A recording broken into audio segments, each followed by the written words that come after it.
जी नाज़रीन, मैं हूं असलम खान और आप देख रहे हैं CNBC सिटी न्यूज़। इस वक्त मैं मौजूद हूं कराची प्रेस क्लब पे, जहां पे देख सकते हैं कि पासवान के तमाम कारकुन भूख हड़ताल पे बैठे हुए हैं। आइए पूछता हूं, मेरे साथ नदीम साहब मौजूद हैं, आइए पूछता हूं कि यहाँ बैठने का मकसद क्या और क्या कहेंगे आज इसके हवाले से, क्योंकि एक नारा तो लगा रहे हैं कि प्राइवेट जो स्कूल हैं उनके खिलाफ नारे भी लगा रहे हैं। तो आइए चलकर पूछता हूँ कि क्या कहेंगे इसके अलावा से। जी वालेकुम सलाम, मैं चेयरमैन स्टूडेंट्स पेरेंट फेडरेशन हूँ।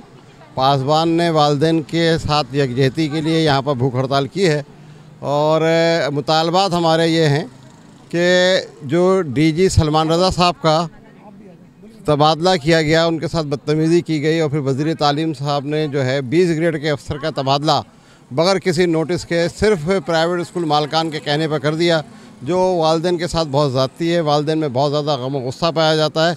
हमारा सिर्फ एक ही मुतालबा था कि जो कानून कहता वो करो, जबकि कानून की खिलाफ वर्जी करते हुए प्राइवेट स्कूल मालकान जो है वालिदैन की साथ जेब काट रहे हैं और बुरी तरीके से उनको लूट रहे हैं। नदीम भाई, मेरा बड़ा तल्ख सवाल है अभी, और आप पासवान के कारकुन भी हैं, कहीं आपका जाति एजेंडा तो इसके पीछे कुछ नहीं, कोई अपना मफाद तो नहीं, या आवाम के लिए आप काम करें, इसके पे क्या करें? देखिए, मैं पासवान का कारकुन नहीं हूँ, मैं स्टूडेंट्स पेरेंट फेडरेशन का चेयरमैन हूँ और पिछले साथ दे रहे हैं पासवान हमारा साथ दे रही है। तो इस अच्छा चलें, वो हमारा साथ दे रही है और हम इनका शुक्रिया अदा करते हैं। और अफसोस का मुकाम यह है कि कराची की दावेदार और मज़ीद पार्टियाँ नुमाइंदगी की दावेदार ने इस पेरेंट्स का साथ हमारा नहीं दिया और सिवाय चंद एक के वक्ती तौर पर हमारे साथ आए, लेकिन हमारी इस 25 माह की जद्दोजहद में जिस तरीके से पासवान हमारा साथ दे रही है, तो मैं नहीं समझता कि इसके अंदर किसी का कोई ज़ाती मुफाद है। ये प्योरली पब्लिक सर्विस के लिए, अवामी खिदमत के लिए और आवाम को रिलीफ देने के लिए काम किया। आपका ज़ाती मफाद नहीं है तो आपको पता होगा कोरोना के अंदर फीसें ली गई बच्चों से, 2 महीने की छुट्टियां होती, उनकी फीसें ले आती, उसके लिए फिर आवाज़ क्यों नहीं उठाते आप? सर बहुत आवाज़ उठाई है, आप देखें तो सही, हमने तो 25 माह तक चिल्ला का आवाज़ उठाई है। 30-40 TV इंटरव्यूज़ दिए, मुजाहरे करवाएं, 3 FIRs कटवाई हैं स्कूल मालकान के ऊपर। हमने आवाज़ उठाई कि आप वालिदैन को भी कहा कि फ़ीस नहीं दें, कोरोना की वजह से ये स्कूल नहीं खुलेंगे, लेकिन 18 माह की बंद फीस जो है गवर्नमेंट की मिली भगत से कभी 15 दिन के लिए स्कूल खोल देते थे, कभी 7 दिन के लिए, कभी 8 दिन के लिए, और गन पॉइंट के ऊपर समझे कि हमसे पैसे वसूल कर लिए। हमने बहुत आवाज़ बुलंद की। चीफ जस्टिस ऑफ पाकिस्तान को, सुप्रीम कोर्ट को हमने लेटर लिखा, वज़ीर आज़म पाकिस्तान को हमने लेटर लिखा। कहा कि हमने वज़ीर आज़म को लेटर लिखा, तमाम लोगों को लेटर लिखा, आपकी आवाज़ नहीं सुनी गई, तो आज आप भूख हड़ताल बैठे, क्या अब आपकी सुनी जाएगी? देखें, जद्दोजहद का ये मकसद नहीं होता कि अगर आपकी पुरानी जद्दोजहद का कोई रिज़ल्ट नहीं निकला है।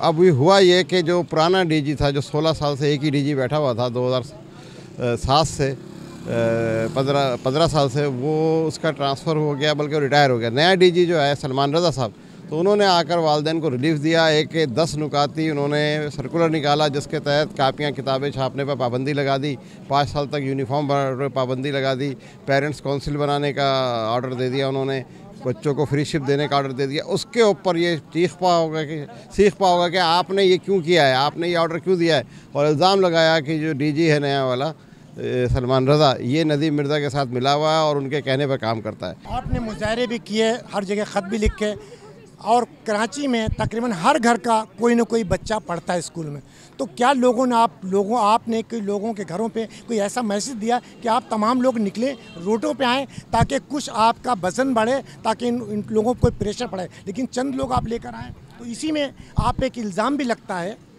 ज़रा से एक इल्ज़ाम भी लगता है कि आप अपनी ज़ात के लिए ये एहतजाज करते हैं आवाम के लिए। देखिए, वालिदैन बहुत ज़्यादा डरे हुए हैं। आपका जो भी बंदा आता है, बाहर निकलता है, उसके बच्चों को बहुत शदीद किस्म का ज़हनी तशद्दुद किया जाता है, उनको एडमिशन कैंसिल करने की बात की जाती है, उनके एडमिशन कैंसिल कर दिए जाते हैं। ख़ुद मेरे बच्चों का एडमिशन कैंसिल कर दिया गया। तो लेकिन ये है कि अब ये खौफ वालिदैन के दिल से आहिस्ता आहिस्ता निकल रहा है, और आप ये सही कह रहे हैं कि हम 1000-2000 आदमी जमा कर नहीं ला सके, और हमारे जो मुजाहरे हैं, जो हमने इस प्रेस क्लब पर मुजाहरा किया, तो 200-300 आदमियों से ज़्यादा लोग हमारे पास नहीं आते और कई दफ़ा इससे भी कम होते हैं। अल्ताफ़ भाई, ये बताएं, आप इनका साथ देने के लिए आए और हमेशा मैंने देखा कि जब डबल सवारी का मसला हो तो आप एक्शन लेते हैं। आज से अगर हम 20 साल पहले चले जाते हैं, हमेशा आपने, तो आज मैं फिर वही सवाल करूँगा कि जो हर महीने 2 महीने साल में छुट्टियों के पैसे ले जाते हैं और उनके कोई टीचर होती है, उनको वो तनख्वाह नहीं, तो इस पर आपके क्या रुझान है? देखिए ना, एक इशू नहीं, बहुत सारे इश्यूज़ हैं। लूटते हैं पेरेंट्स को और टीचर्स को इतने भी पैसे नहीं देते कि उनके एंड्स मीट हो सके ना। ये बहुत बड़ा माफिया है। हमारे इनको मशवरा है कि अगर पैसा ही कमाना है ना तो हेरोइन का कारोबार, पाउडर का कारोबार कर लो। अगर इतना ही पैसा सस्ता पैसा चाहिए, कमाना ही है, तो स्मगलिंग का काम कर लो। अगवा बर तावान है, 2 नंबर के 10 और काम हैं, लेकिन तालीम को तो मत बेचो। तालीम के नाम पर बच्चों को तशद्दुद, इनके वालिदैन कोरोना की वजह से, हालात की वजह से, डॉलर कहाँ जा रहा है, इन्फ्लेशन को आप देखें, महंगाई है, पेट्रोल का बिल देखें रेट्स क्या जा रहे हैं, तो ये लोग वैसे ही बेचारे हैंड टू माउथ हैं। 2 वक्त की रोटी मुयसर नहीं है, 25 रुपए की तंदूरी रोटी हो गई है, अपना पेट काट कर बच्चों को पढ़ा रहे हैं। ऊपर से ये माफिया जो है ये इनका तालीमी कत्ल कर रहा है, ये बच्चों के साथ जुल्म कर रहे हैं। और हमेशा पासवान डेमोक्रेटिक पार्टी हम तबकाती तालीम निज़ाम के भी खिलाफ है। ये प्राइवेट स्कूल अव्वल तो होने ही नहीं चाहिए, सरकारी स्कूल होने चाहिए। देखें, इस वक्त मुतालबा एक होना चाहिए, ठीक है, जितने भी MNAs हैं, जितने भी MPAs हैं, जितने भी हमारे नुमाइंदे हैं, जितने भी पॉलिटिशियंस हैं लीडिंग, उनके बच्चे अपने इलाके के अंदर, उनके घर से जो करीब तालीम इदारे हैं उसमें एडमिशन लें। जभी तो प्राइवेट सेक्टर के स्कूल्स, सरकारी स्कूल तरक्की करेंगे ना। उनके बच्चे ग्रामर में जा रहे हैं, उनके बच्चे बीकन में जा रहे हैं, उनके बच्चे निक्सर में जा रहे हैं। लेकिन अल्ताफ भाई, आप भी एक सियासतदान हैं, क्या आपके बच्चे भी बाहर पढ़ते हैं? बिल्कुल बाहर पढ़ते हैं, सरकारी स्कूलों में नहीं पढ़ते, इसलिए कि वहाँ पढ़ाई नहीं है। आप मेरी बात कर रहे हैं, मेरे अपने घर जो घर की कामवाली है ना, जो मेड्स है ना, उनके बच्चे भी सरकारी स्कूल में नहीं पढ़ते। अगर वहाँ तालीम होती तो वो ना मेड्स अपने बच्चों को भेजती, ना हम भेजते। सरकारी तालीमी इदारों को तो प्लानिंग के तहत तबाह किया गया, और इसमें ये लोग मुलव्विस हैं, प्राइवेट तालीमी इदारों वाले। और ये जो सलमान रज़ा साहब हैं, जो डायरेक्टर प्राइवेट इंस्टीट्यूशंस हैं, इनको जब लाया गया पता नहीं कैसे आ गए। ये आते ही इन्होंने ब्रेक लगाया तालीम माफिया को ना, स्कूल माफिया को। इनका तबादला कर दिया गया, सिर्फ 4 महीने में तबादला हो गया। जबकि इससे पहले जो साहब बैठे थे शायद 10 या 12 साल या उससे भी ज़्यादा, कितने 16 साल बैठे रहे, सरपरस्ती करते रहे। उनके नाक के नीचे बच्चों का इस्तेसाल होता रहा, तालीम बिकती रही, बैठे रहे वो, क्योंकि ऊपर से नीचे तक जा रहा था। ये आए सलमान रज़ा प्रोफेसर, इन्होंने बंद कर दी इनकी दुकानदारी, इनको तबादला कर दिया। यानी कि सिंध सरकार को एक ईमानदार अफसर भी मंजूर नहीं है। वाला बेहतर होगा। क्या गलती हमारी आवाम की नहीं है इसमें? आवाम की तो कमर तोड़ दी गई है, आवाम को तो किसी काबिल ही नहीं छोड़ा। ये हमारे जो सियासी हैं, हमारे कायदीन, ये जलसों पर करोड़ों खर्च करते हैं।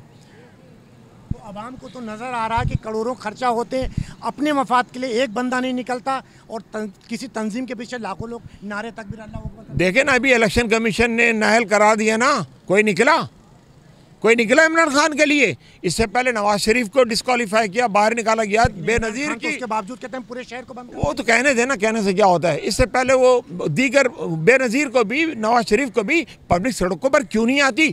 लोगों को पता है कि ये अवाम की जंग नहीं लड़ रहे, ये अपनी जंग लड़ रहे हैं। इनका अपना मफाद है, चाहे वो मौलाना फजलुर रहमान हो, चाहे नवाज शरीफ हो, चाहे इमरान खान हो, चाहे जरदारी हो। अवाम की जंग नहीं लड़ रहे। अगर अवाम की जंग लड़ रहे होते ना तो यहाँ बैठे हुए होते ना, आज प्रोफेसर सलमान रज़ा के साथ खड़े होते। उनका तो ये लेन देन ही नहीं है, उनका तो एटीट्यूड हु केयर सानू की, जो कहते हैं ना, ये सिंधी या मेमनी में कहते हैं पांच करो, वो एटीट्यूड है इनका।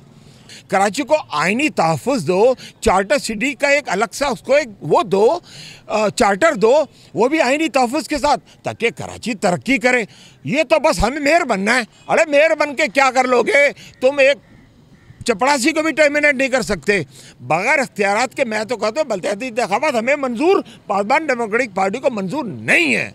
हमें पूरा बाइख्तियार मेयर चाहिए, और कराची नहीं, जितने भी बड़े शहर हैं उनको आप चार्टर सिटी का दर्जा दें, ताकि वो पावरफुल हुकूमत हो। यहाँ तो आपको मालूम है करप्शन, सिंध के अंदर कितनी करप्शन है। तो जो आएंगे इस प्रोसेस से, जो मेयर आएगा वो खुश हो जाएगा, उसके बीवी बच्चे भी खुश हो जाएंगे, सेल्फियाँ भी बना लेंगे, लेकिन आवाम के हाथ कुछ आएगा? कुछ भी नहीं आएगा। जी नाज़रीन, ये थे अल्ताफ़ शकूर साहब, जो कि मैंने कहा था चेयरमैन पासवान के हैं, और एक बहुत खूबसूरत पैगाम दिया उन लोगों को जिनके स्कूल मालिकान हैं क्लियर कहा कि अगर तुम्हें पैसा कमाना है तो हीरोइन का कारोबार करें, चरस का करें, असला का करें, ताकि आपके घर में पैसा आए। तो अगर इसी तरीके से कमाना है तो ये काम करने, वरना बच्चों की तरफ देखें। बच्चे हमारे पाकिस्तान के लिए जो कल को यही सियासतदान, यही टीचर, यही तमाम चीज़ को जो पाकिस्तान को लेकर चलेंगे, ये इनका पैगाम था। कैमरामैन कासिम खान के साथ Aslam Khan, CNBC city news, Karachi. इस वीडियो को लाइक करें, हमारे चैनल को सब्सक्राइब कर बेल आइकन जरूर प्रेस करें हमारी न्यू वीडियो सबसे पहले देखने के लिए।